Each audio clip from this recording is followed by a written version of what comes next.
permitir presentar rápidamente a la maestra Silvia. Ella es socióloga con maestría en investigación y desarrollo educativo por la Universidad Iberoamericana, investigadora de la educación desde 1970. Ha publicado más de 150 trabajos, entre libros y artículos, sobre los temas de calidad de la educación, educación en adultos, formación en valores y educación intercultural. Fundó y fue coordinadora general de Educación Intercultural y Bilingüe de la Secretaría de Educación Pública de 2001 a 2007. Fungió como presidente de la Junta de Gobierno del Centro de Investigación e Innovación Educativa de la OCDE de 2002 a 2004. Recibió la medalla Juan Amos Comenius, otorgada por la República Checa y por la UNESCO en 2008. Dirigió el Instituto de Investigaciones para el Desarrollo de la Educación de la Universidad Iberoamericana Ciudad de México de 2007 a 2003. Recibió el doctorado honoris causa por la Universidad Autónoma de Baja California y por la Universidad de Concordia en Montreal, Canadá. Fue la primera presidente del INE autónomo de abril de 2013 a abril de 2017 y consejera de la Junta de Gobierno del Instituto Nacional para la Evaluación de la Educación hasta su extinción el pasado 15 de mayo. Desde el 3 de junio de 2019 es vicerrectora académica de la Universidad Iberoamericana. Muy bien, pues sin más, maestra Silvia, le damos la palabra. Yo quisiera dividir el contenido en los siguientes temas: hablar de interculturalidad y educación intercultural, hablar de la importancia de la educación intercultural, porque ahora es algo que se habla mucho más que hace una década, y bueno, explicar la razón de eso. Luego, hablar de la educación para los pueblos indígenas, porque si bien la educación intercultural no es solamente para los pueblos indígenas, y eso es muy importante reconocerlo, la educación intercultural es para todos, sí parte del reconocimiento del otro diferente, y el otro diferente que tenemos más cercano pues es el indígena. Y por último voy a hablar de la interculturalidad en el sistema educativo. Bueno, lo primero que yo quisiera hacer ver, que a veces ni siquiera eso sabemos, es que somos el país, con México, el país más indígena de América. Como se ha invisibilizado la realidad indígena durante mucho tiempo, esto es algo de lo que no nos damos cuenta. De hecho, según el conteo del año 2015, 25 millones de mexicanos se consideran a sí mismos indígenas, lo que significa que es 1 de cada 5 personas que viven en este territorio, el 21%. Solamente 7.9 millones hablan una lengua indígena, mayores de 3 años, pero el 25 millones se consideran a sí mismos indígenas. Los hablantes de lengua indígena representan el 6.6% de la población nacional. Pero 25 millones de mexicanos que se consideran indígenas es un número que ha venido creciendo. En el año 2010 se preguntó eso mismo y eran 15 millones de mexicanos los que se consideraban indígenas. Como eso es un asunto de autoadscripción, cambia de manera subjetiva. Y bueno, pues ha venido aumentando y eso es importante también tomarlo en cuenta. Y luego decir que también, y esto es probablemente porque hay quienes me dicen que eso no es verdad, pero yo sí lo sostengo porque México es el país también más diverso de América.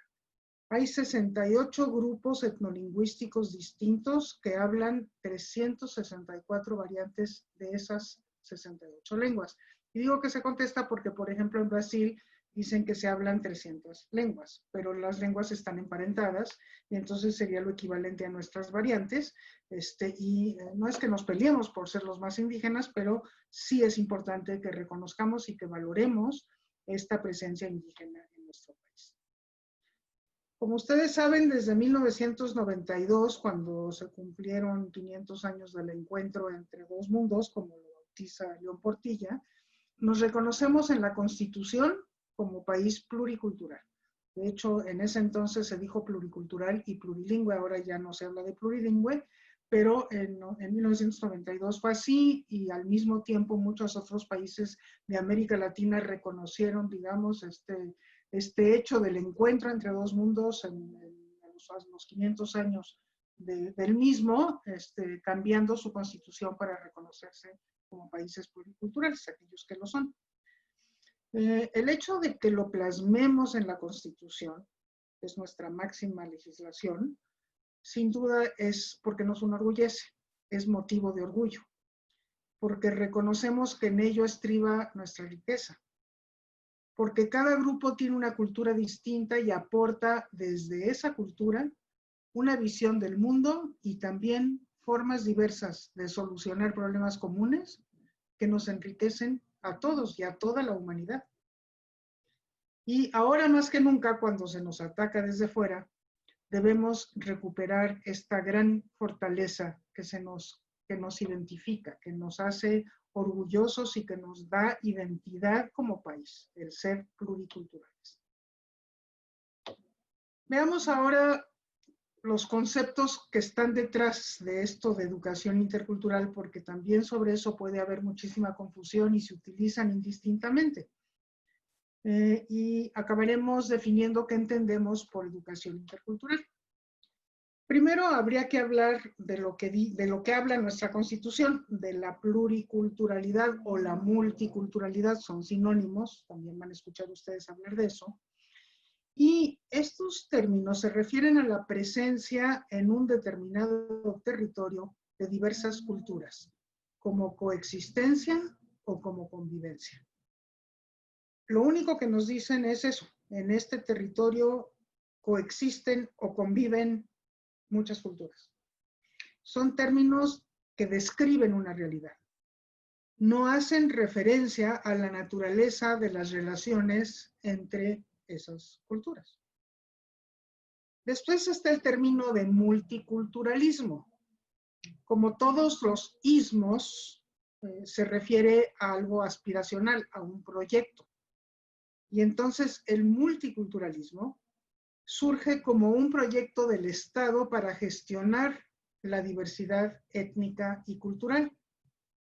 Y como tal se opone a otros 3 modelos políticos para gestionar la diversidad o de respuesta a esta diversidad, que son la negación. En el caso de nuestra historia vemos la negación en muchísimas épocas de la misma. La asimilación, es decir, eres diferente, pero no te conviene ser diferente, te conviene parecerte a la mayoría. Y esa es la asimilación, que también tenemos ejemplos muy claros en nuestro país. Y el diferencialismo, que es el reconocer los diferentes, pero aislarlos y segregarlos como diferentes, como hicieron en varios países aquellos que pusieron a los indígenas en reservas, en Estados Unidos o en Argentina o en estos lugares. Entonces, el multiculturalismo se basa en la necesidad de que el Estado apoye la diversidad bajo el supuesto de que el ser multiculturales es una ventaja para las sociedades y el gestionar esta diversidad es una ventaja para, también es una ventaja política para estas sociedades. Luego está el término de interculturalidad. Y aunque lo usamos como si fuera algo que deseamos, como también un término aspiracional, en estricto sentido este concepto tampoco es programático ni normativo. Es también descriptivo y explicativo. Porque lo que hace es describir y explicar, ahora sí, las relaciones entre los diferentes grupos culturales en una sociedad.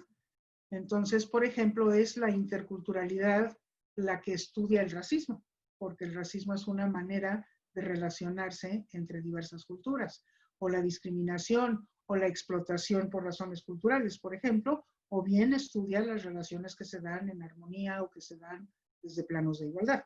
También estudia eso, pero esto es también un concepto descriptivo explicativo. Y el otro concepto es otro ismo, y ese sí es el interculturalismo, que lo escuchamos menos, pero que en verdad es lo que tendríamos que estar, es la manera como tendríamos que estar denominando aquello a lo que se aspira cuando trabajamos la educación intercultural. En América Latina usamos mucho este término de interculturalidad como si fuera sinónimo de interculturalismo, porque nació este término con la educación intercultural bilingüe, que ya implica un proyecto, y entonces le damos esta perspectiva de proyecto también a la interculturalidad. Pero el interculturalismo en estricto sentido es el proyecto, es la aspiración, es un proyecto de nación que se centra en relaciones calificadas entre los grupos culturales, no cualquier relación, como estudia la interculturalidad, sino en una relación o un conjunto de relaciones que se califican, que tienen cualidades. Y estas cualidades, desde mi punto de vista, son tres fundamentales. Son relaciones que se basan en el respeto por el otro individuo, por el otro cultura, que se dan estas relaciones desde posiciones de igualdad, es decir, sin asimetrías políticas, sociales o económicas, y las relaciones en sí mismas resultan mutuamente enriquecedoras. Es decir, le conviene a quienes entran en relación establecer esa relación desde planos de igualdad y basadas en el respeto, porque resultarán enriquecedoras y permitirán ampliar horizontes y crecer. El interculturalismo es el ingrediente esencial de una sociedad justa y equitativa. No igualitaria, porque la pretensión no es considerar a todos iguales, sino considerar que todos somos distintos y que se le tiene que dar a cada quien lo que requiere. Entonces, esto desde planos de igualdad no supone un igualitarismo, pero sí supone una equidad, una justicia en esta relación. El interculturalismo no ignora el conflicto, más bien supone el conflicto, supone que la relación entre culturas distintas que tienen maneras de ver el mundo y de valorar el mundo de manera diferente es en sí misma una relación conflictiva, no necesariamente violenta, pero sí conflictiva. Pero justamente no es violenta porque se puede manejar a través del diálogo. El diálogo es un ingrediente esencial del concepto de interculturalismo, porque es a través del diálogo que entramos en relación y nos enriquecemos. Como decía, el interculturalismo no admite asimetrías por razones culturales, es decir, no por el hecho de que tú perteneces a una cultura diferente, vas a ser también poco privilegiado o discriminado. O sea, por el hecho de pertenecer a una cultura distinta. Y eso supone una lucha activa contra todas las asimetrías. Forma parte del interculturalismo la lucha contra las asimetrías y las inequidades. Y finalmente implica una lucha contra el racismo. El racismo es el contrario, el antónimo por excelencia del interculturalismo. Y es aquí donde cobra sentido la educación intercultural. Y entonces llegamos a la manera como se comprende o se entiende la educación intercultural, aceptando que hay diferentes maneras de entenderla y diferentes visiones de la educación intercultural. Yo les voy a dar la que yo abrazo de alguna manera, la que yo propongo. A mí me parece que la educación intercultural es el instrumento por excelencia para lograr el interculturalismo, para lograr este modelo, este proyecto de nación aspiracional. Es decir, para contribuir a crear una sociedad intercultural. Sin educación, veo muy difícil que esto se logre. La educación es el vehículo esencial para caminar hacia eso. Desde luego, el interculturalismo, como todos los ismos, es una utopía, es una aspiración, pero lo importante, como decía Galeano, de la utopía es que nos conduce, nos hace movernos hacia allá, ¿verdad? También la educación intercultural es algo que se basa en afianzar identidades. Para poder tener una relación desde planos de igualdad, las identidades tienen que estar igualmente sólidas entre aquellos que entran en relación. Entonces, aquel que se siente menos por el hecho de ser lo que es, tendría que afianzar su identidad y ser orgulloso de lo que es antes de entrar en esta relación para que realmente la relación pueda ser de igual a igual.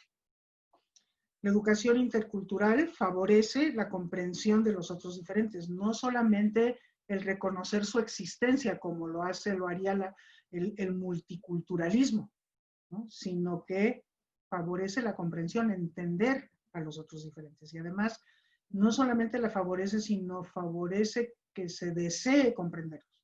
Y eso es muy importante.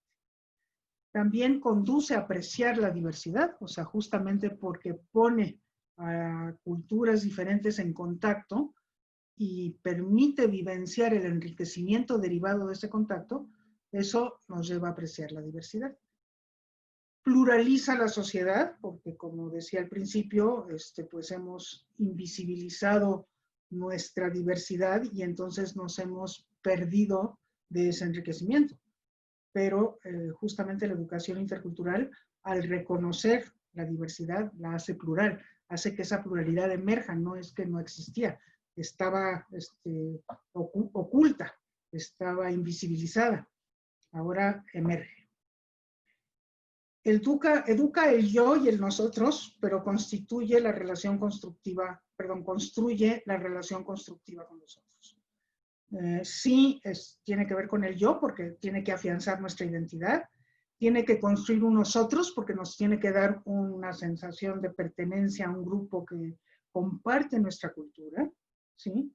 Pero fundamentalmente lo que hace es construir esta relación constructiva con los otros, después de la cual nadie queda igual, como en toda relación, en toda interacción humana, ¿no? Cuando tenemos una interacción humana significativa, pues cambiamos todos aquellos que entramos en esa interacción. También educa para reconocer los conflictos, pero para aprovechar estos conflictos. Los conflictos desde la educación intercultural son incluso una metodología de trabajo. El conflicto cultural es lo que permite que se nos quiten las certezas y que tengamos entonces la apertura para ver las otras maneras de pensar y de solucionar problemas. Entonces los conflictos tienen que ser aprovechados y hay que resolverlos de manera no violenta, evidentemente, y es parte de la educación intercultural la resolución no violenta de conflictos. Es educación ciudadana en el pleno sentido de la palabra, porque la ciudadanía de países como el nuestro es una ciudadanía plural y justamente prepara para ejercer esa ciudadanía plural. Y es antirracista, porque pretende desmontar mediante la información, la argumentación y la razón las actitudes racistas.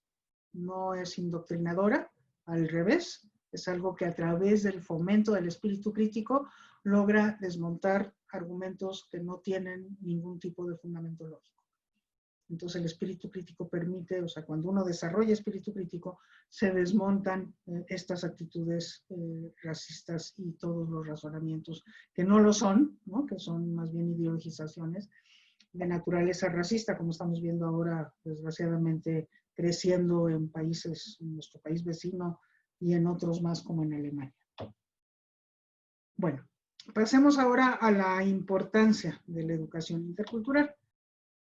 Bueno, la primera razón por que la educación intercultural es importante es porque la diversidad significa una riqueza. Y el reconocimiento de que la diversidad es riqueza es parte de la filosofía humanista que favorece la diversidad cultural y el diálogo intercultural. Pero es la filosofía humanista la que descubre y valora la riqueza de la diversidad. Por otro lado, se ha reconocido, y la UNESCO entre las instituciones que lo han hecho, a la educación intercultural como un enfoque necesario para el aprendizaje en un mundo globalizado. La globalización tiene muchos aspectos negativos, pero también tiene muchos aspectos positivos. Por ejemplo, los derechos humanos se globalizan, gracias a que vivimos en un mundo global. También podemos comunicarnos en tiempo real y aprender mucho más de la gran diversidad que hay en el mundo. Entonces, para vivir en un mundo que es así, que es globalizado, la educación intercultural es parte del aprendizaje necesario. También hay una necesidad de que la humanidad conozca y respete visiones del mundo que han sido silenciadas. Y esta necesidad, pues yo creo que ahora es más evidente que nunca con la crisis ecológica que tenemos, justamente por haber silenciado aquellas voces y aquellas culturas cuya práctica conduce a respetar el medio ambiente, es que en este momento nos encontramos en la situación crítica de poner en peligro la sobrevivencia de la humanidad en el planeta. Y también porque promueve el diálogo intercultural sobre enfoques a problemas globales que hasta ahora habíamos despreciado. Por ejemplo, el problema del desequilibrio del medio ambiente. Entonces, justamente al provocar este diálogo intercultural se enriquecen las soluciones a problemas que tenemos. No solamente, yo creo que el problema de la democracia también se puede ver sumamente enriquecido con las otras culturas y específicamente con la manera como entienden la democracia las culturas indígenas. Y para eso quisiera que viéramos algunos ejemplos de esta diversidad y de cómo nos enriquece. Por un lado está el buen vivir, el que se llama Sumac Causay, que es algo que pertenece a las culturas andinas. Este Sumac Causay está basado en una forma de entender la relación entre los seres humanos y la naturaleza, que no es antropocéntrica, como nos enseñaron a todos nosotros, cuando menos a mí, ¿no? Que el ser humano era el ser superior y por lo mismo tenía el derecho de dominar la naturaleza. Desde la filosofía indígena, en este caso de la andina, pero es cierto también de la mesoamericana, no es antropocéntrica la manera de entender esta relación del ser humano con la naturaleza, sino es bioplural, en el sentido de que todos los seres que hay en la naturaleza, tanto los vivos como los no vivos, como el agua, como las montañas, tienen una riqueza que merece y exige ser respetada. También restringe el uso humano de recursos naturales y coloca la regeneración de estos recursos naturales como prioridad. Y por eso encontramos que, por ejemplo, las comunidades indígenas no cazan por cazar o pescan por pescar, sino que pescan y cazan cuando tienen que comer. En cambio, Occidente, pues es un deporte, la cacería y la pesca, ¿verdad? Valora la equidad y la justicia social como la base de las relaciones sociales. Esta es parte de la filosofía andina. Se reconoce y se valora la diversidad cultural y se promueve la participación. Esta es una característica muy propia de la filosofía andina, que se defiende mucho lo propio, pero se abre mucho a lo otro, a las otras culturas. El desarrollo no se ve como crecimiento, sino como bienestar humano, y se habla más bien del buen vivir, no del vivir bien, sino del buen vivir, ¿sí? Estos principios, y esto es bien interesante, están incluidos en la Constitución del Ecuador. La primera constitución que reconoce los derechos de la naturaleza. El bienestar del mundo natural es vista como condición de bienestar de la humanidad. También hay aquí algo de egoísmo en el fondo, porque ahora reconocemos que si destruimos el mundo natural nos estamos destruyendo nosotros. Pero es muy interesante ver cómo esta filosofía del Sumac Causay ha llegado a la máxima legislación de Ecuador y algo similar sucedió un poco más adelante en Bolivia. Está también el Equilcus Flejal, que es lo mismo, el buen vivir, pero para los mayas celtales. Esto ha sido muy estudiado por Paoli. En la base de este buen vivir está la paz y la armonía. Aquí una palabra clave, una categoría clave es esto, de paz, armonía. Solo se logra en comunidad. La comunidad es la estructura básica que protege a la familia y a los individuos y que debe mantenerse la comunidad como tal a pesar de que a su interior haya conflictos. Y eso se reconoce como tal, pero los conflictos hay que resolverlos para regresar a la armonía y poder entonces tener esta base a partir de la cual se puede vivir y crecer. Las decisiones se toman por consenso y si no hay consenso no se toman las decisiones. Y a ellos lo dicen como un solo corazón. Cuando ya habla una sola voz es porque esa voz representa la voz de todos y representa un solo corazón.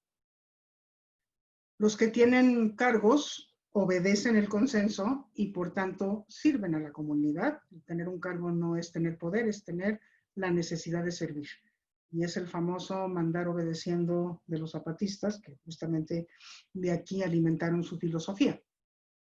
El propósito de vivir es la felicidad.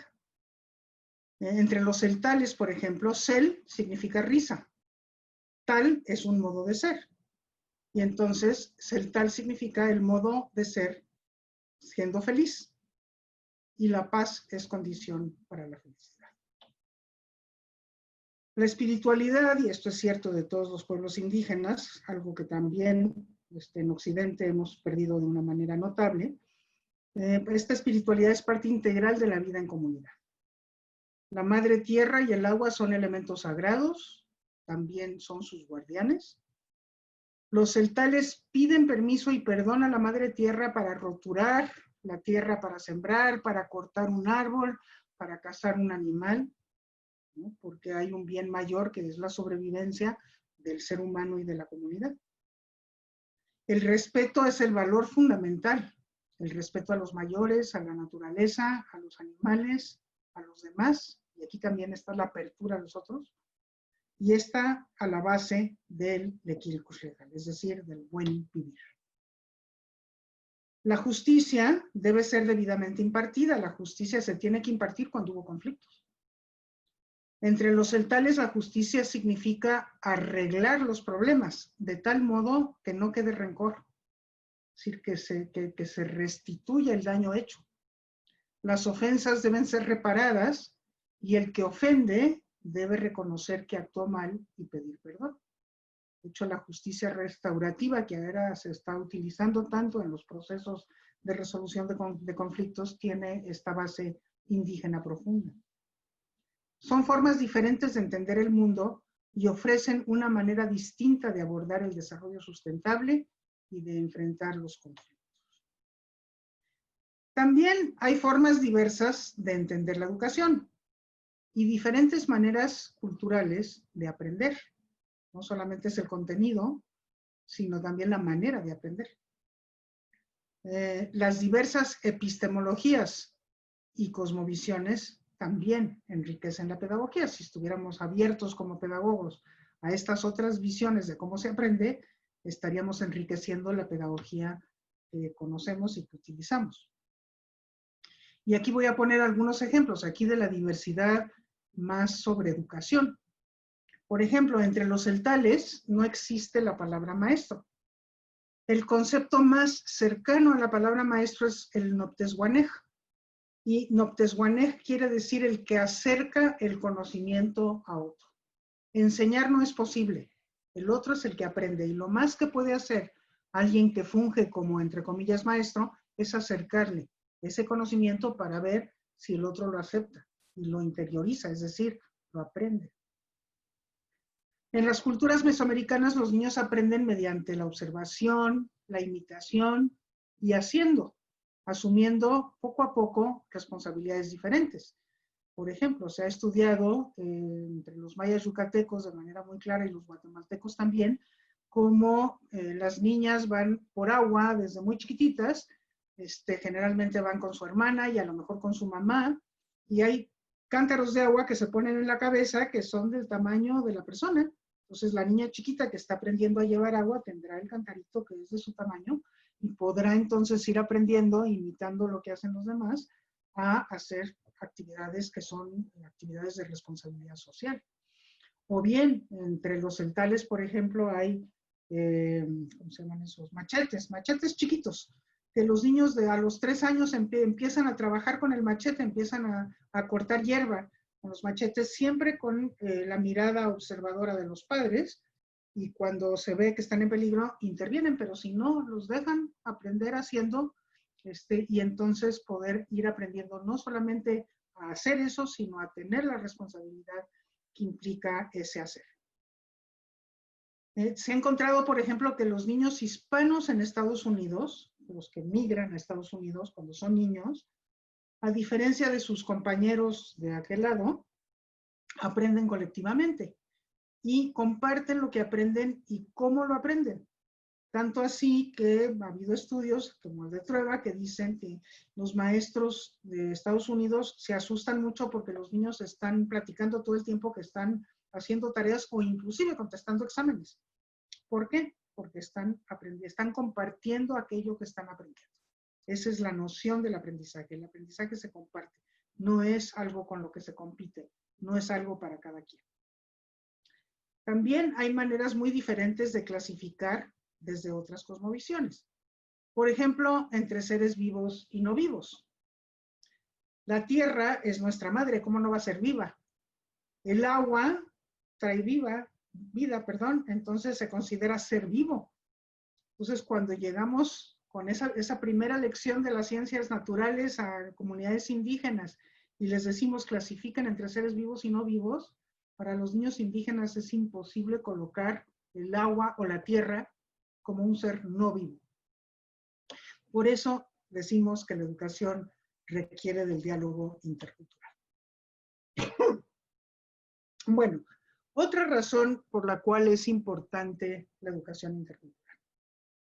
Como sabemos, vivimos en un mundo globalizado, un mundo que se comunica en tiempo real, ahora lo estamos viviendo muy claramente, que se comunica no solo a través de impresos, sino también de manera auditiva y sobre todo visual.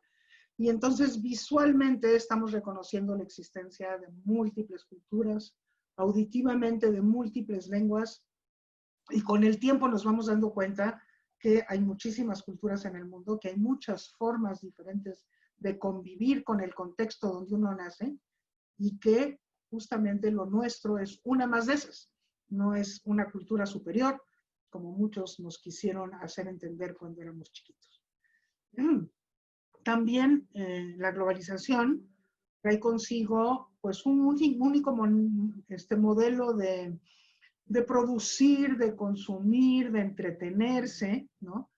Pero a esa imposición que trae consigo la globalización de este único modelo de vestir, ¿verdad? De comer, hay una reacción natural de los pueblos que dicen, perdón, está muy bien lo que me traes, es global, pero yo también tengo lo mío y lo quiero mostrar.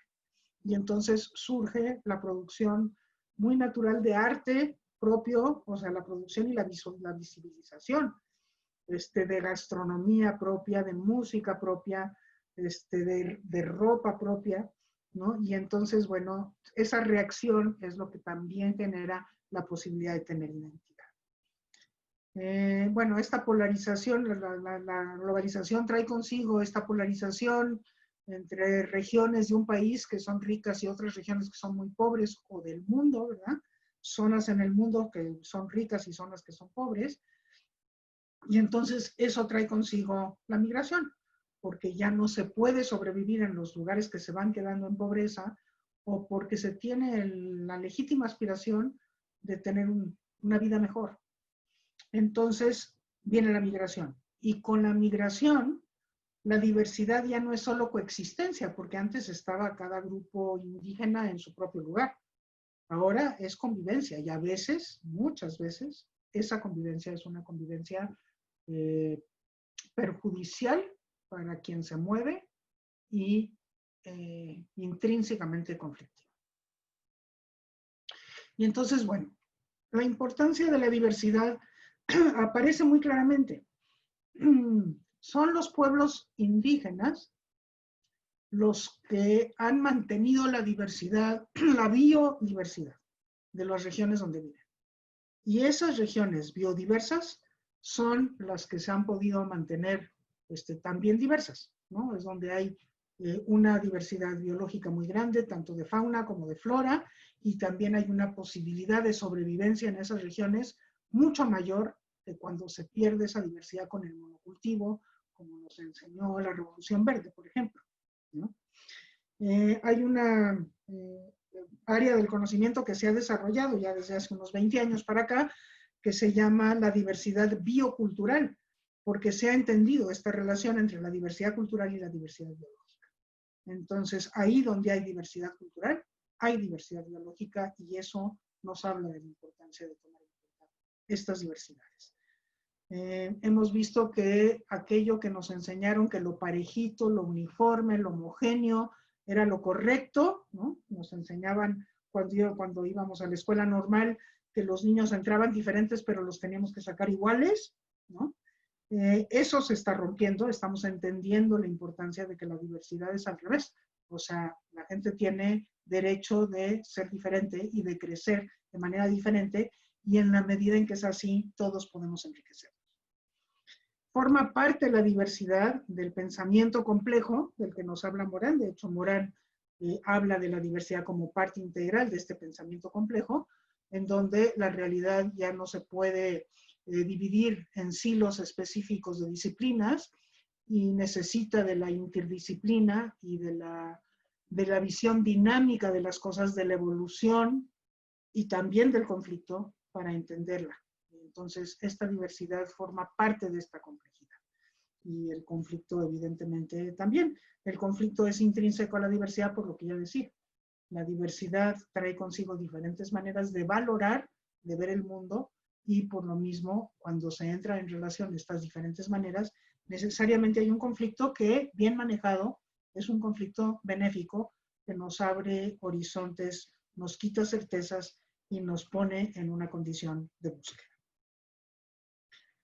Veamos ahora qué pasa con la educación para los pueblos indígenas.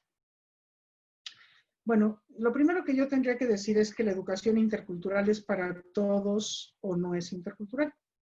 Y, sin embargo, en nuestro país hemos entendido la educación intercultural durante muchos años, desde 1978, que se habló de educación bicultural bilingüe, que después en 98 cambió para ser intercultural, después de que ya lo habían hecho varios países de América Latina, cuando se refieren, y a la fecha, cuando se refieren a la educación intercultural, piensan en lo indígena. Pero la verdad es que si hemos entendido todo lo anterior que dije, pues vamos a entender que la educación intercultural es para todos, porque si no, no se puede llamar intercultural, se puede llamar educación indígena quizás, ¿no? Pero no educación intercultural. Pero lo que sí podemos decir es que no podemos impulsar la educación intercultural para todos sin al mismo tiempo resolver los graves problemas que afectan a la educación de los pueblos indígenas. A la fecha, en México y en gran parte de los países de América Latina, la población indígena es la menos beneficiada por los sistemas educativos nacionales. Es decir, los indígenas son los que menos acceden, los que más difícilmente transitan, los que menos aprenden dentro del sistema educativo. En este sentido, yo quisiera recordar que en el año 2018 hubo un intento por definir una política de educación para niños, niñas y adolescentes indígenas desde el Instituto Nacional para la Evaluación de la Educación, que tenía la atribución de formular directrices o recomendaciones de política educativa que buscaban fundamentalmente garantizar el derecho a una educación de calidad con pertinencia lingüística y cultural para todos los indígenas de todos los niveles educativos. También asegurar una educación con enfoque de diversidad e inclusión. Garantizar que la niñez indígena tuviera un pleno dominio del español, pero también de su lengua materna. El dominio del español no es a costa de la lengua materna, sino tal cual es un bilingüismo pleno.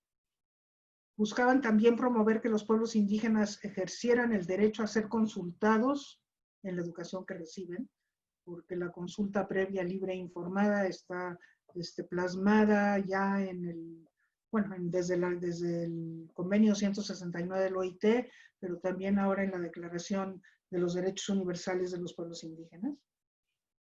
Eliminar gradualmente la discriminación cultural y lingüística y fortalecer el ejercicio pleno de los derechos de los indígenas. Fortalecer la coordinación institucional del Estado mexicano con la sociedad para mejorar la educación hacia los indígenas y mejorar la información, el conocimiento y la innovación en la educación indígena. El documento ahí está, creo que todavía tiene validez, tiene vigencia, no fue, digamos, no se le hicieron caso a estas directrices porque el INE un poco después dejó de existir, pero para quienes están interesados en empezar a impulsar una educación indígena importante, pues esas directrices están disponibles en lo que era la página del INE, que todavía existe. Para todo esto hay que decir que hay un marco legal sumamente robusto, tanto nacional como internacional, es decir, por legislación no queda. La legislación es muy fuerte y muy clara en todos los sentidos que he venido hablando hasta la fecha. Y por mencionar solamente algunos ejemplos, el artículo 2 de la Constitución Política de los Estados Unidos Mexicanos dice que los pueblos y comunidades indígenas tienen derecho a ser consultados y a participar en la construcción de sus programas educativos y que la niñez indígena tiene derecho a recibir una educación intercultural y bilingüe. el convenio 169, al que recién me referí, sobre pueblos indígenas y tribales en países independientes. Este es un convenio que emitió la OIT en 1989, que México firmó. Prácticamente todos los países de América Latina han firmado. Este convenio reconoce el derecho a la consulta a pueblos y comunidades indígenas y el derecho a recibir educación en su propia lengua. Y ahora tenemos un nuevo artículo 3º de la Constitución nuestra de México que define ya la educación nacional como intercultural. Y eso ya permite dar este paso tan importante a entender que la educación es intercultural para todos o no es educación intercultural. No podemos hablar de ella. Entonces, aquí hay un paso importante que tenemos que reconocer. Evidentemente, falta operacionalizar eso y empezar a ver que opere. Hasta la fecha no ha pasado nada diferente, pero cuando menos ya está en el nuevo artículo 3º.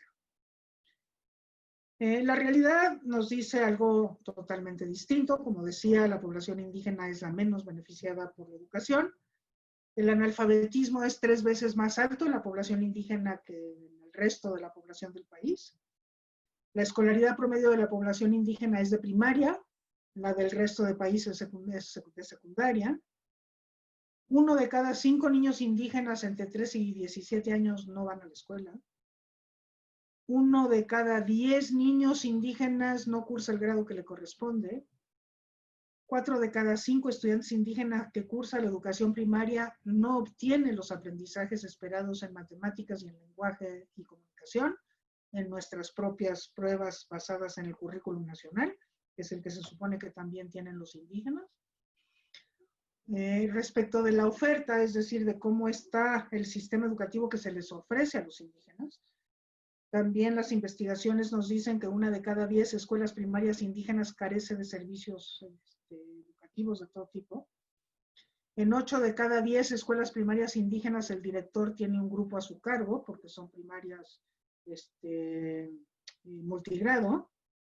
Más del 50% de los docentes que trabajan en una primaria indígena no habla una lengua indígena. El 43% de los alumnos hablantes de lengua indígena no asiste a un preescolar o a una primaria de modalidad indígena. Existe una primaria regular en donde la lengua no está presente. La educación intercultural es solo para escuelas de modalidad indígena. No se utilizan las lenguas originarias como lenguas para la comunicación. En todo caso, se enseñan, o sea, con la asignatura de lengua indígena, pero no se permite. Incluso en muchas escuelas está prohibido que la lengua se utilice como vehículo de comunicación, no se usa como vehículo de enseñanza. Hay menor desarrollo de materiales para 5º y 6º grado de primaria indígena.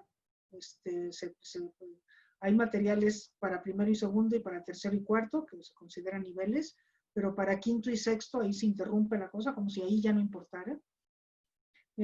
Prácticamente no hay materiales en lengua indígena para secundaria, salvo una experiencia pequeña que tuvimos en la coordinación de educación intercultural y bilingüe.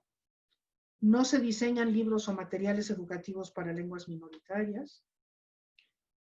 Los docentes están desubicados de su lengua, a lo mejor sí son docentes indígenas, pero están trabajando en una comunidad que habla una lengua distinta a la lengua suya, y entonces es como si no hablara una lengua indígena o esa lengua indígena. Y hay muchos, como ya decíamos, docentes monolingües en español. La escolaridad de los docentes es baja, muchos de ellos fueron reclutados con secundaria o con bachillerato y han venido estudiando la licenciatura en educación para el medio indígena, pero muchos de ellos no la han terminado. Hay una situación crítica de la operación de las casas y comedores de niño indígena, ahora todavía más crítica porque prácticamente se cancelaron con los recortes presupuestales. Hay una falta de apoyos para la movilidad de los supervisores y de los directores, de manera que los supervisores no visitan las escuelas y no ayudan a los docentes a mejorar su enseñanza. Algunos programas de infraestructura generan una gran carga administrativa para docentes y directivos, y otros programas que mejoran la infraestructura utilizan criterios en donde muchas escuelas indígenas no pueden entrar, por ejemplo, que no sean multigrado.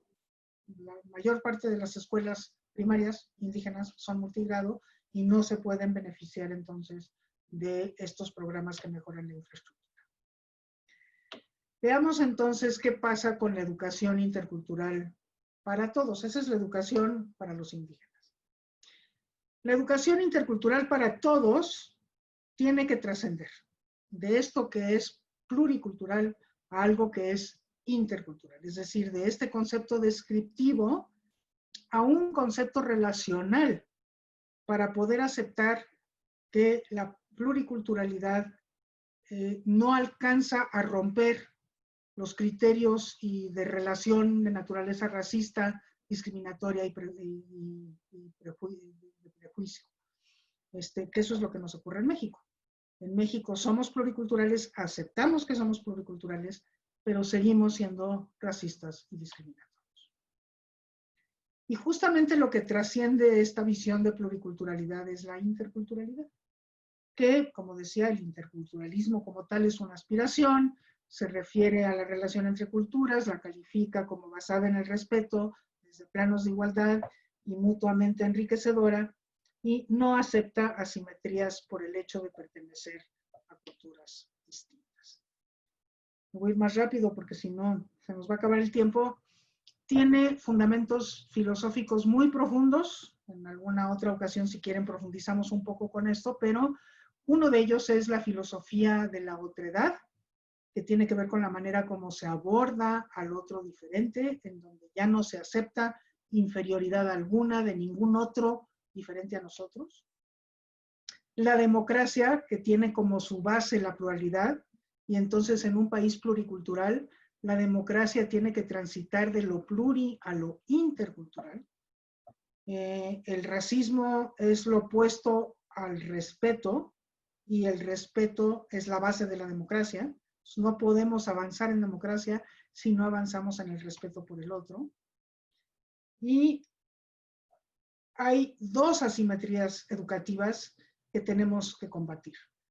La que acabamos de ver, que es esta asimetría escolar, en donde los niños indígenas están perjudicados por el sistema escolar, no solamente no beneficiados, sino perjudicados, y esto se tiene que hacer con la participación de los pueblos indígenas. Y por otro lado, la asimetría valorativa, que es la que nos explica que hay un grupo que se considera superior culturalmente, la interculturalidad no acepta eso, y hay un mecanismo que se llama el mecanismo de racismo introyectado, que conduce a que cuando los indígenas entran en relación con la cultura dominante, se hacen sentir inferiores, ¿no? Ese es el racismo introyectado que se llama, y lo conocemos bien porque hemos visto comunidades indígenas que no quieren que sus hijos aprendan la lengua porque sienten que la lengua los mismos valora. Entonces hay que combatir esta asimetría valorativa, porque lo que hay que lograr entre grupos indígenas es obtener el orgullo de su propia identidad para poder entrar en una relación de igual a igual. Pero el origen de la asimetría valorativa no está en ellos, está en la población que se cree superior, es decir, en la población que tiene la cultura dominante. Y por eso justamente la educación intercultural tiene que ser para todos, porque tiene que enfrentar el racismo. Y el racismo se enfrenta del conocimiento del otro a la comprensión del otro diferente y a su aprecio porque gracias a que lo conocí, me enriqueció. Y voy a terminar ahí porque tengo muchísimo interés en escuchar los comentarios de quien nos acompaña hoy en el panel. Muchísimas gracias. Para que tomen mi...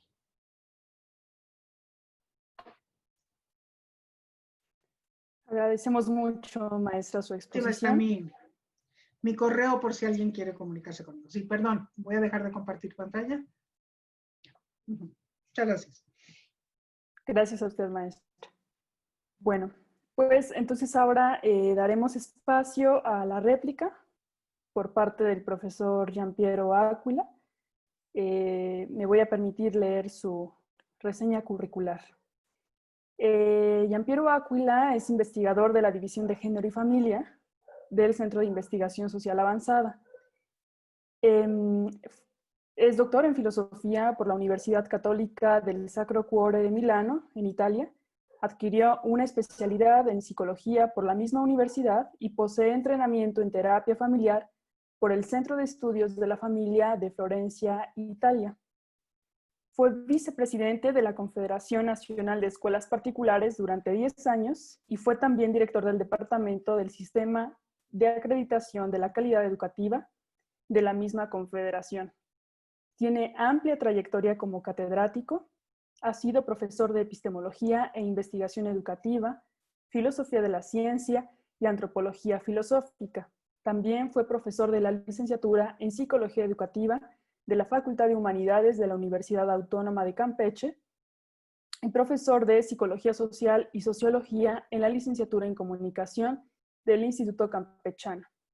Y bueno, pues el profesor Giampiero es uno de los docentes que nos acompañarán en nuestra maestría en filosofía de la educación. Bueno, le damos entonces la palabra. Bienvenido. Escuchamos con mucho gusto su réplica y comentario. Muchas gracias. Gracias, maestra Silvia. El hecho de estar aquí sentado para mí no es solamente un placer, sino que es una oportunidad. La posibilidad de hacer una réplica es más bien la condición privilegiada para poderles compartir las inquietudes que desde hace muchísimos años su trabajo me ha transmitido y de lo cual yo soy sumamente agradecido. Voy a leer mi exposición para facilitar lo más posible el tiempo para que podamos dialogar y voy a iniciar con esto. Afrontar el tema de la educación intercultural, o más en general de la interculturalidad en un contexto actual, no solamente creo que es importante, sino que es necesario, vistas las condiciones que se han generado a partir de la época que acostumbramos definir como la globalización. En particular, si a tema ponemos la educación intercultural. Voy a hacer una pequeña reseña como para ubicar lo que me parece que es relevante respecto a la globalización. Para entender algo de ella es oportuno ubicarnos, creo, en dos eventos del 1991. En agosto de ese año se liberaliza el World Wide Web, la www que ponemos normalmente en las direcciones, y en noviembre del mismo año cae el muro de Berlín. Estos dos eventos no tienen ninguna relación causal entre ellas, pero marcan simbólicamente el final de una época que se había caracterizado por la división del mundo en bloques opuestos, para entrar en una nueva era, finalmente global y sin divisiones. La encargada de llevar a cabo el nuevo proyecto de una cultura global fue la economía y en particular la finanza. Estas iban a suplantar la función de consenso y del diálogo que a lo largo del tiempo habían sido asumidos por la política como los instrumentos de armonización de las diferencias entre las personas y las comunidades. Finalmente ya no iba a ser el miedo de una guerra atómica a mantener la paz, sino el desarrollo económico y la extensión del bienestar a nivel planetario, asegurada por un mercado de bienes de consumo que se habría extendido de manera indefinida gracias a la alianza perfecta entre mercado y tecnología. El constante desarrollo tecnológico y su evolución indefinida iban a garantizar las demandas de un mercado en constante expansión que se autorrenovaba gracias a la innovación tecnológica. Iniciaba una época que algunos autores definen como consumerismo, es decir, que el consumo de los objetos no está determinado por su desgaste natural o por su utilidad, sino por su obsolescencia ante la constante innovación de las modas y de los cambios que la tecnología va paulatinamente introduciendo en los mercados, donde es la mercadotecnia la que va determinando los valores que orientan la convivencia entre las personas. La expectativa de un desarrollo indefinido se ha derrumbado por los acontecimientos que han marcado los inicios del siglo XXI. Desde sus comienzos, el atentado de las Torres Gemelas ha puesto un serio punto de interrogación sobre el liderazgo y la capacidad de garantizar una paz global de la nueva superpotencia, la única superpotencia que había quedado tras la caída del muro. La crisis económica del 2008, que ha derrumbado la economía mundial, ha barrido las esperanzas de una finanza que por sí sola garantizara el acceso a bienes y servicios a estratos siempre más amplios de la población, y por el contrario, ha mostrado cuánto ese mismo mecanismo financiero ha generado polarización e inequidad en la distribución de la riqueza.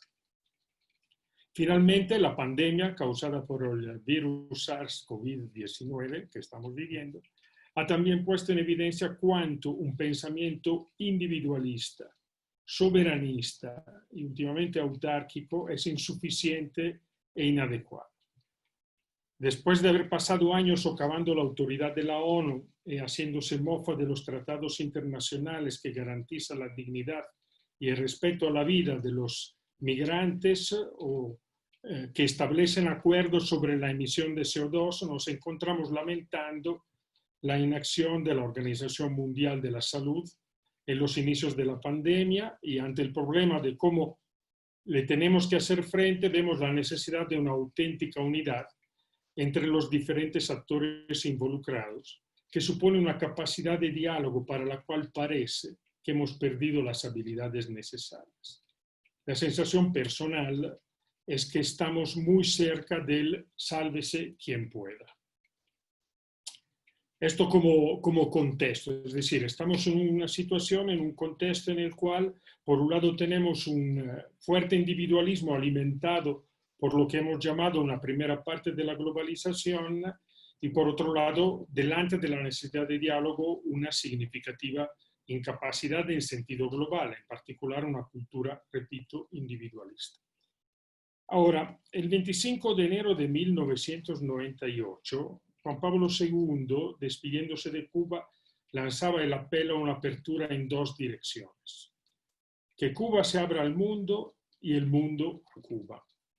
Cuba representaba y sigue representando la continuidad de las divisiones que precedieron la caída del muro de Berlín. Desde esa histórica visita, muchos nuevos muros se han construido, mientras que antiguos muros se han reforzado y nos dejan demostrar cuán radicadas están las distancias, donde el último ejemplo es el asesinato de George Floyd en los Estados Unidos y las consecuentes movilizaciones sobre los problemas raciales en Estados Unidos. En la última parte del siglo pasado y los inicios del actual, el programa a partir del cual se ha intentado construir una integración entre diferentes fue el multiculturalismo. Es decir, la idea que estableciendo reglas compartidas es posible llevar adelante una convivencia social constructiva y respetuosa de las individualidades de cada miembro de la comunidad social.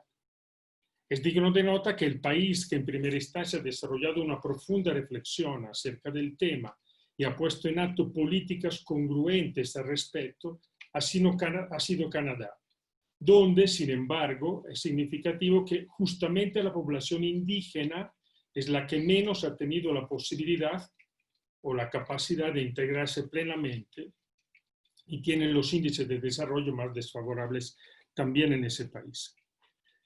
A la base de los límites del multiculturalismo como proyecto político-social está precisamente la idea, aunque sea matizada, de una cultura rígida y estática, una especie de segunda naturaleza que heredaríamos casi genéticamente. Por el contrario, no existen las culturas en abstracto. Ellas son el resultado de la interacción entre la realidad contingente y la dinámica cultural que se hace posible por la interacción social en la búsqueda constante de un sentido más profundo de la realidad. Existen las personas concretas que expresan las culturas con su bagaje de idiomas, historia, fe, costumbres, cada uno con un mundo multicultural dentro de sí. Moverse en la idea de una educación intercultural significa entonces dejarse implicar en las historias personales y entrar en contacto con diferencias que no es posible ignorar, pero que tampoco es posible fijar rígidamente. Quiero ahora proponer de una manera sintética algunos aspectos que me parece pueden ayudar a complementarse con los anteriores respecto a la educación intercultural. Primeramente, es fruto de las distintas posibilidades que las personas actualizan en el contexto, en el espacio-tiempo. Aun dentro de las diferencias culturales irreductibles y originales, se presentan como profundamente unitarias en cuanto son el desarrollo de las potencialidades evolutivas del carácter simbólico de la especie humana. En este sentido, las diferencias culturales representan un potencial creativo en la medida en que se pongan en interacción. En segundo término, es estructuralmente en proceso, no es rígida, no es estática. No nacemos con un cerebro vacío que la cultura se encarga de llenar. Por el contrario, el contexto biológico, pero también el cultural, da forma y organiza las posibilidades que por sí solas serían desordenadas para realizar formas, luego, culturales específicas. En tercera instancia es sinfónica. Se me permite utilizar este término que le robo a von Balthasar en un texto interesante suyo, dice: la realidad es sinfónica. Significa que la cultura es una totalidad compleja con muchas voces. No es una, ni siquiera ni el individuo que en sí mismo es multicultural. Cada cultura es esencialmente dinámica y plural. Luego es social y no es innata.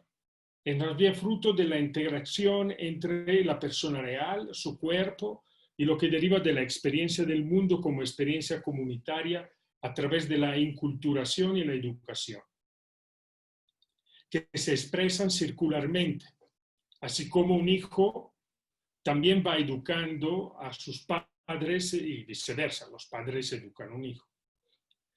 Luego es subjetiva y evolutiva. Las personas van cambiando a lo largo de la vida en las formas de comportarse, creer y existir. En este sentido, la primera relación intercultural es entre las distintas generaciones. Es dinámica y es permeable. Tiende a cambiar con el tiempo, la cultura se reinterpreta constantemente a sí misma. Es necesario poner la atención a su dinámica evolutiva y no solamente a su estructura.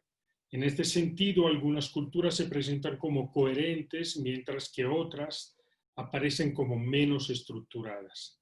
El encuentro plural acontece siempre dentro de las discrepancias que socializan y se concretan. Y finalmente, es un fenómeno translocal. Las culturas siempre se dicen en plural, sin una delimitación territorial, lo cual no significa que no estén ubicadas en un determinado lugar, sino que el lugar en el cual se encuentran y desarrollan es abierto, no es un mundo aparte. Esto como las características que me parece es importante tomar en cuenta para que nos planteemos la problemática de la educación intercultural. Es decir, nos encontramos delante de una realidad que es viva y vital, pero es viva y vital en la medida en la cual se pone en relación. El gran servicio que la globalización nos está rindiendo no consiste primeramente en poner contacto culturas distintas, sino que nos está haciendo dar cuenta de que no existen culturas que son puras, que todas ellas son mixtas, discontinuas y abiertas. La educación en las relaciones interculturales es crítica de todo reduccionismo, racismo, nos decía la maestra, que quiera limitar la complejidad cultural a un número limitado de contenidos, por cuanto numerosos sean estos, intentando más bien captar la pluralidad de los elementos internos de la cultura y ocupándose, y esto me parece que es muy importante, de las personas, cada una con su específica diversidad cultural, con la conciencia de que no es apropiado en términos educativos hablar de cómo piensan los mayas o de la cultura gringa. Se trata de evitar todo determinismo, favoreciendo la expresión libre y responsable de las acciones humanas al mismo tiempo evitar todo relativismo ético. Como sostiene Amartya Sen, la persona debe ser libre de poder elegir la propia identidad cultural, multiplicando las pertenencias a nivel étnico, nacional, religioso y profesional sin que se les considere como exclusivas. Se trata de asumir la interculturalidad como una visión, una actitud que impide a las personas concebir las diferencias culturales como absoluta, sino que es dinámica y en constante cambio. La tarea de la educación intercultural no se puede limitar a la descripción de las diferencias, sino que se trata de favorecer la convivencia, construir relaciones que posibiliten el respeto mutuo, el acceso a las mismas oportunidades y el reconocimiento en lugar de la exclusión. En el plano de la tarea ética que le corresponde a la educación intercultural, es necesario estar muy consciente de que todas las culturas están insertas en un orden moral cuyo valor absoluto es la dignidad de la persona, que constituye al mismo tiempo el objeto propio de la educación, es decir, según la definición que acostumbramos a utilizar en el CISAB, introducir a la persona en su totalidad hacia la totalidad de la realidad. Para ser sí mismo, decía el Papa Emérito Benedicto XVI, cada uno de nosotros necesita del otro. Esto significa que hay una aproximación a la totalidad del hombre que pasa a través de la reciprocidad de las relaciones culturales. Dicho de otra manera, la dimensión intercultural brota de la apertura intrínseca de las culturas a la pregunta sobre el significado universal de la realidad. Es desde aquí que es necesario que nazca la búsqueda consciente y racional de los puntos de encuentro, de los valores comunes, una búsqueda que exige la promoción de un cambio recíproco en un proceso en el que cada uno está llamado a una renuncia en nombre de los valores compartidos que estamos llamados a descubrir.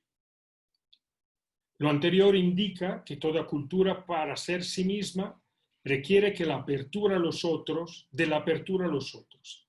Debemos mirar a lo que pasa en nuestro país, un país multicultural como sanciona el artículo 2, y aquí la maestra nos ha ilustrado ampliamente la posición privilegiada que representa estar en México y ser mexicano respecto a este tema. Pero toda riqueza y diversidad contrasta con el hecho que las personas de los grupos indígenas ocupan los lugares más bajos en los índices de bienestar y desarrollo, y en particular en los niveles educativos, como hemos visto. Lo mismo que los afrodescendientes en Estados Unidos, o en las periferias parisinas los descendientes de los argelinos. No estamos hablando de migrantes, lo cual abriría aún más el tema, sino de ciudadanos con todos los derechos y, sin embargo, evidentemente discriminados.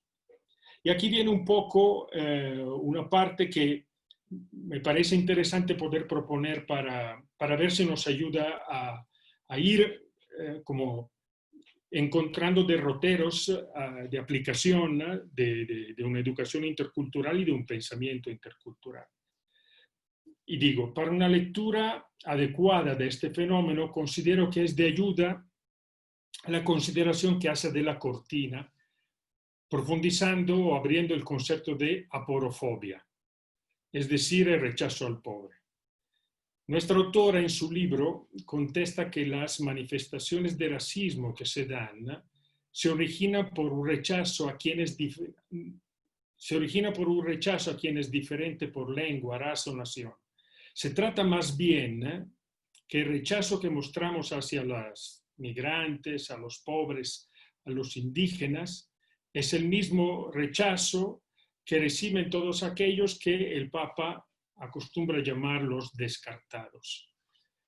Es la cara opuesta del recibimiento que damos a los turistas, dice Adela Cortina, a los inversionistas extranjeros, está hablando de España evidentemente, a las estrellas del deporte o del cine, etc. Y cito, todo este largo etcétera de aportaciones extranjeras que aumentan el PIB, por el contrario, lo cierto es que las puertas se cierran ante los refugiados políticos, ante los inmigrantes, ante los pobres.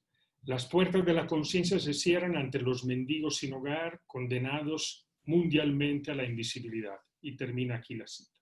Es decir, según yo, puede ser interesante interrogarnos si el tema del racismo no es más bien un tema de rechazo al descartado, al desfavorecido, al que se encuentra en este momento en una condición de pobreza. Y aquí sigo, o sea, porque me parece que la pobreza puede ser una clave de interpretación útil e interesante. Existen múltiples definiciones de pobreza y aún más indicadores para medir.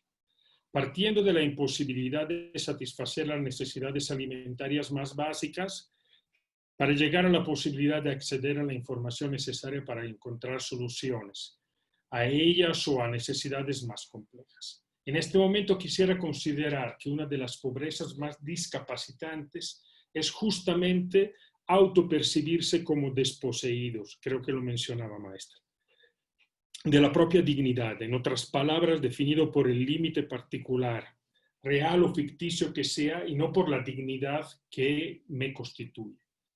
En este aspecto, el papel de la educación es clave, no solo y no tanto porque puede proporcionar conocimientos necesarios para una mejor y más eficaz inserción en el mundo productivo y reducir la pobreza económica, sino porque es la que permite el reconocimiento de la propia dignidad, que va más allá de una definición de sí mismo con base en un aspecto particular, por cuanto importante esto sea.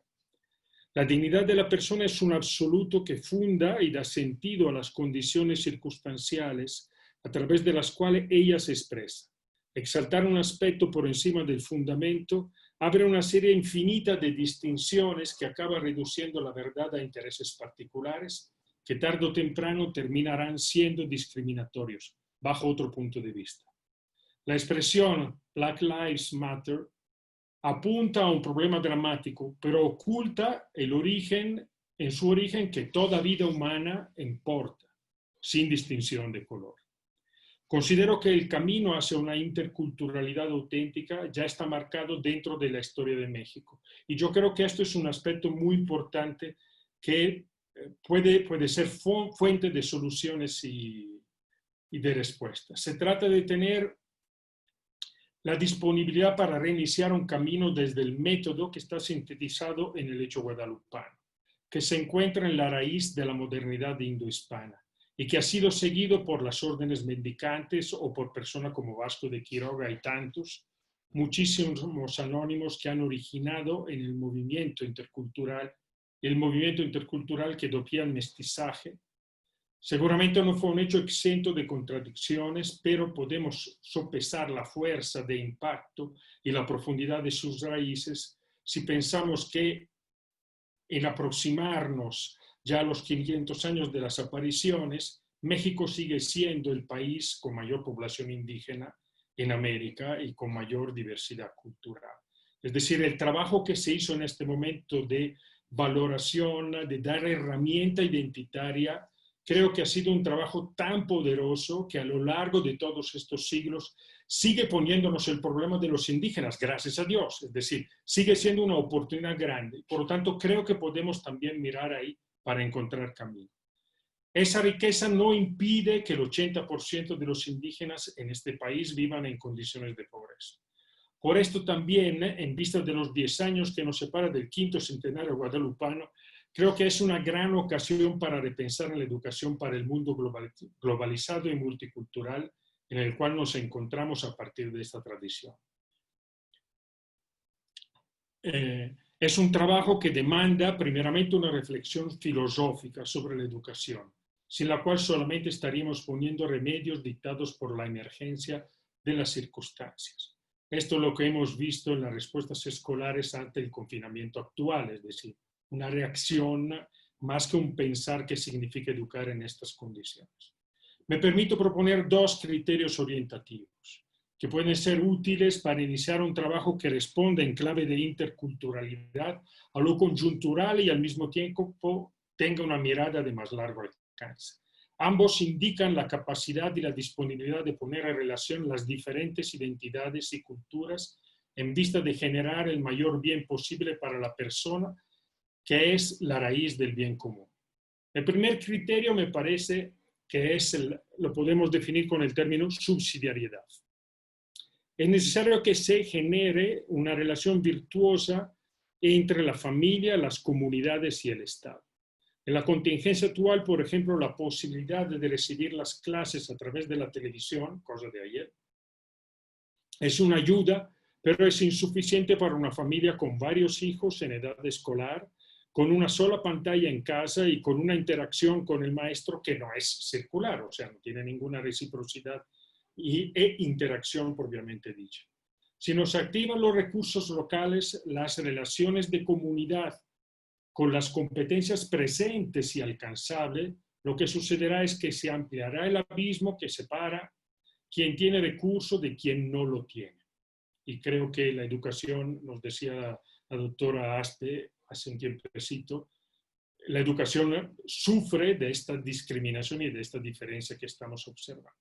Es indispensable que se identifiquen los recursos legales actuales que posibiliten un mayor protagonismo de la sociedad y al mismo tiempo que de la sociedad civil organizada, iglesias, organizaciones, clubes, etc. Se sientan llamados a llenar estos espacios.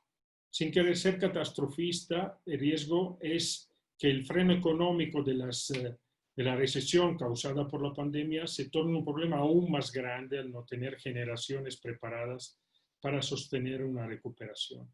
La subsidiariedad permitiría el empoderamiento, se me permite este término, de las comunidades reconociendo su competencia educativa armonizada con los criterios del sistema educativo nacional.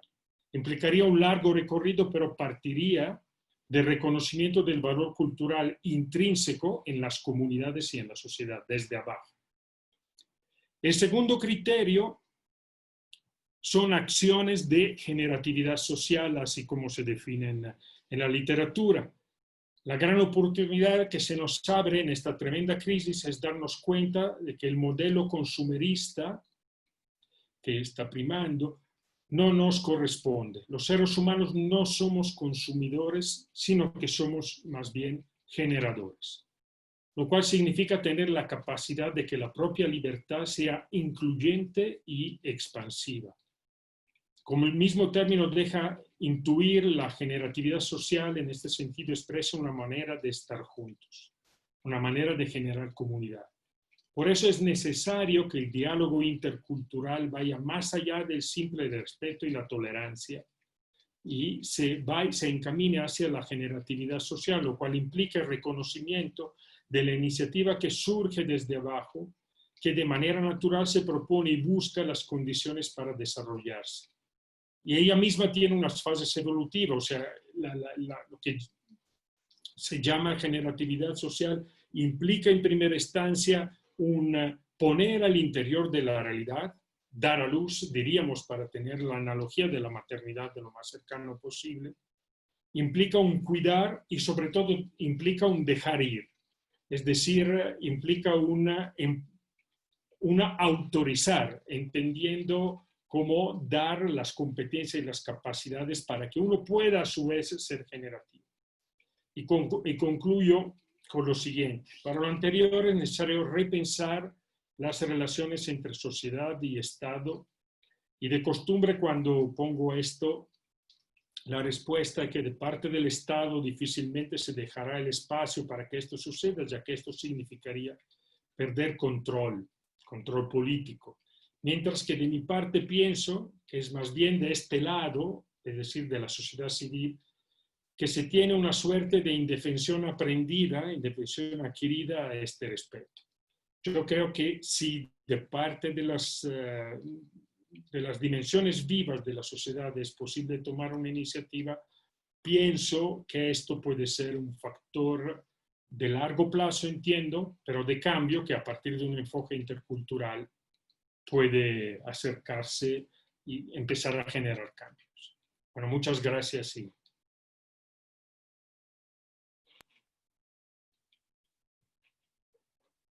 Muy bien, agradecemos al profesor Gianpiero Aquila su réplica. ¿Qué esperamos, maestra? Si le parece bien, entre las preguntas, ir comentando sus impresiones acerca de lo presentado por el profesor Aquila. Bueno, entonces ahora me permitiré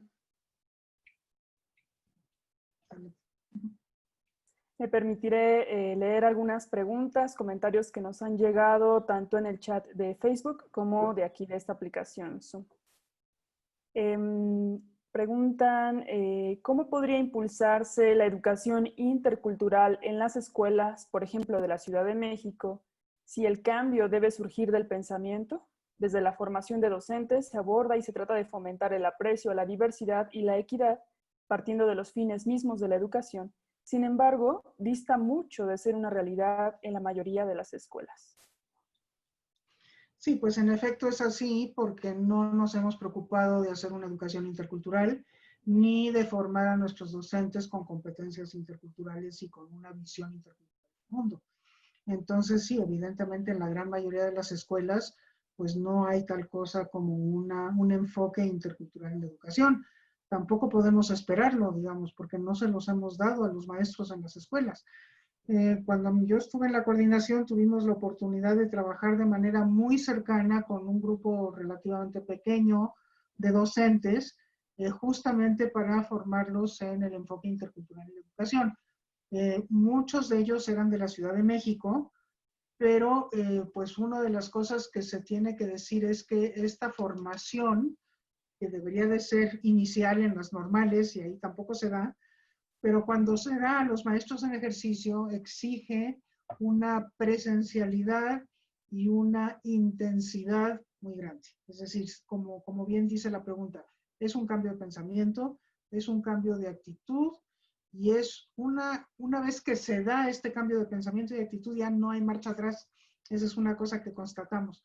Una vez que se entiende la riqueza de la diversidad, ya no hay manera de volver a las actitudes que antes eran por desconocimiento, ¿no? De despreciar aquello que es diferente a lo nuestro.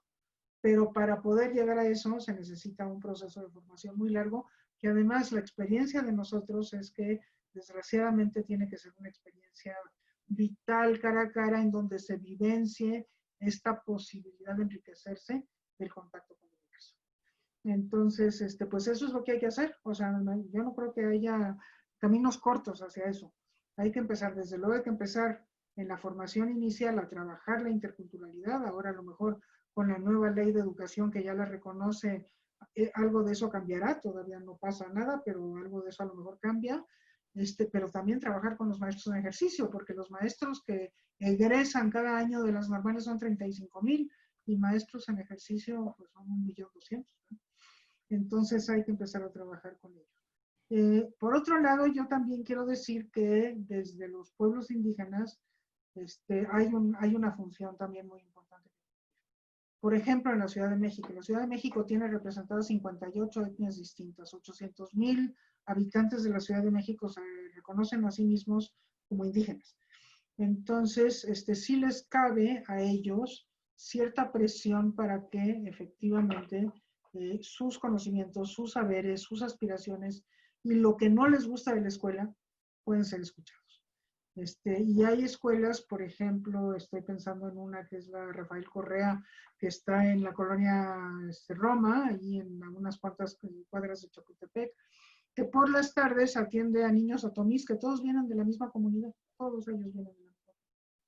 Entonces, ahí, por ejemplo, no se dificulta para nada hacer participar a los padres de familia en un proceso en el que efectivamente se genere un diálogo epistemológico, un diálogo de saberes con los propios docentes, ¿no?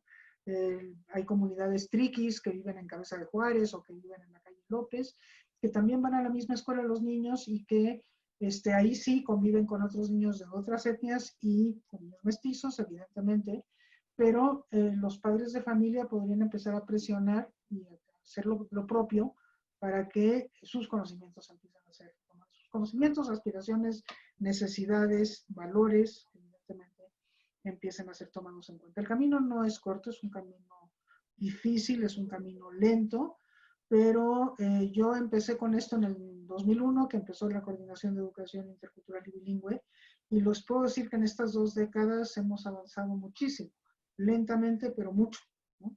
al grado de que ahora ya en la Constitución la educación nacional se ve. Entonces, bueno, pues la cosa es no quitar el dedo del renglón, estar como cuchillito de palo, no cejar, hacer alianzas, empezar a hacer crecer las olas, ¿no? Y creo que por ahí tenemos que caminar. Gracias. Gracias, maestra. Bien, me voy a permitir entonces pasar a la siguiente pregunta. Maestra, preguntan si pudiera usted compartir alguna referencia bibliográfica en donde se define este concepto de educación intercultural que usted presentó en su exposición. No me voy a acordar así de primer intento, pero prometo mandárselos a ustedes para que si toman ustedes el dato, se pone ahí su correo, se los hago llegar, desde luego. Sí está publicado, pero no me acuerdo en este momento de la referencia exacta. Muy bien, gracias, maestra. Bueno, otra de las preguntas es, ¿cómo establecer la relación educativa intercultural cuando hay choque, entre comillas, de valores culturales? Por ejemplo, la tradición indígena permite el matrimonio de niñas, pero las leyes nacionales lo prohíben. Y también los derechos humanos lo prohíben. Para eso es la interculturalidad, justamente. Para poder establecer estos diálogos en donde estos diferentes valores se pongan en común, se pongan en cuestión, que con el diálogo y la argumentación en torno a las posiciones diferentes pueda haber cambios de postura, ¿no? Yo creo que eso es sumamente importante tomarlo en cuenta, la interculturalidad, eso es lo que permite. O sea, la interculturalidad no es respetar a ciegas el conocimiento indígena, no es respetar a ciegas. No es romanticizar la vida indígena ni angelicalizarla, ¿no? Sino justamente es reconocer que ahí hay un valor, que nosotros también tenemos valores y que tenemos que entrar en diálogo para enriquecernos. Gracias, maestra. Profesora Aquila, ¿usted quisiera decir algo al respecto? Sí, a mí me parece que el tema de la interculturalidad, como decía la maestra, representa justamente este camino que permite la integración. O sea, cualquier visión de la cultura y de la identidad como estática no da razón de la realidad de las personas. Para mí es fundamental que ni siquiera entre una misma etnia, un mismo grupo cultural, un mismo grupo identitario, la forma con la cual se vive la realidad es idéntica en todas las personas. Es decir, el diálogo interno es un elemento fundamental. Si nosotros pensásemos en restringir o pensar, la mención que estaba haciendo me recordaba un texto famoso de hace muchos años de Huntington, el choque de civilizaciones, es decir, que las identidades se van generando como destilándose después de choque de civilizaciones, pues así no funciona. Porque justamente también al interior de la propia familia, entre generaciones, hay diferencias culturales, pero donde se da un diálogo natural, como es al interior de una comunidad familiar, entre las generaciones, creando una historia, de la misma manera es necesario que también al interior de la sociedad, en un sentido más amplio, se generen las condiciones para que esto pueda suceder.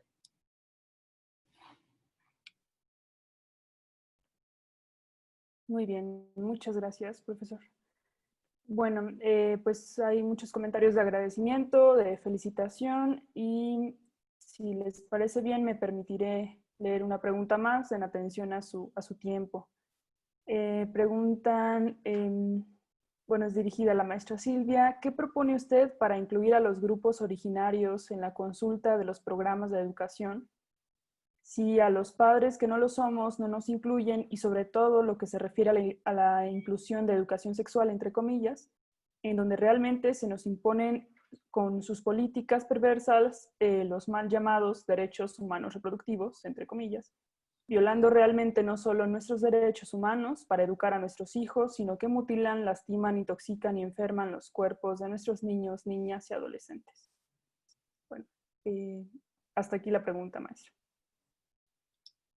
Quisiera no comentar la segunda parte de la pregunta porque no estoy para nada de acuerdo, pero respecto de la primera, yo sí creo que es importante considerar este derecho que tienen los diferentes pueblos y las diferentes comunidades de ser consultadas. Yo creo que eso es fundamental, o sea, incluso sobre estos temas que son espinosos, creo que sí es muy importante tener el diálogo. Por eso la interculturalidad es conflictiva, porque vemos las cosas de manera distinta. A mí, si me sientan con usted a dialogar sobre esto, pues no vamos a estar de acuerdo, pero nos podemos sentar en una mesa, yo le puedo explicar las razones por las que yo no estoy de acuerdo, y usted me puede explicar las suyas, y seguramente saldremos enriquecidos y transformados de este diálogo y de esta conversación. Si no la tenemos, vamos a endurecer posiciones, vamos a polarizar y vamos a generar conflictos que no se van a poder resolver. Entonces, las consultas son absolutamente fundamentales. Aquellas escuelas que tienen una buena relación con su comunidad, y por buena relación yo estoy entendiendo esta búsqueda de una relación armónica, porque muchas veces es una relación conflictiva, pero lo que importa no es que el conflicto exista, sino que se busque la armonía como consecuencia, ¿no?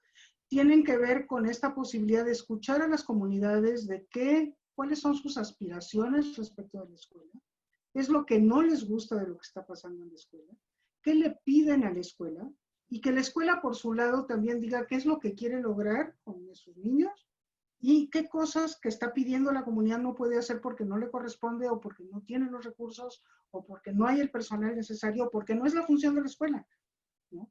Pero eso, que es esa consulta que se tiene que hacer desde mi punto de vista, desde el inicio del ciclo escolar para poder orientar la marcha de la escuela de común acuerdo con las comunidades, es algo que tenemos que hacer y que forma parte de esta visión intercultural. Gracias, maestra. Bien, perdón, acaba casi de llegar una pregunta que, si me permiten, dirigida al profesor Aquila, es sobre el concepto de generatividad social. Preguntan en dónde podrían profundizar al respecto. Hay unos textos, los autores, igualmente tampoco tengo aquí los libros a la mano para darle la referencia correcta, pero es un trabajo que están haciendo de manera particular en la Universidad Católica de Milán. Mauro Magatti, lleva 2T, y Chiara Giaccardi, Giaccardi. Son dos profesores de sociología de la Universidad Católica, son los que yo he utilizado un poco como referente y son los que me están ayudando un poco a entender este asunto. Están en inglés también los textos, seguramente, y en italiano, pero en español no sé. Muy bien. Muchas gracias, profesor. Bueno, pues insisto en atención a su tiempo. Damos por concluido esta sesión.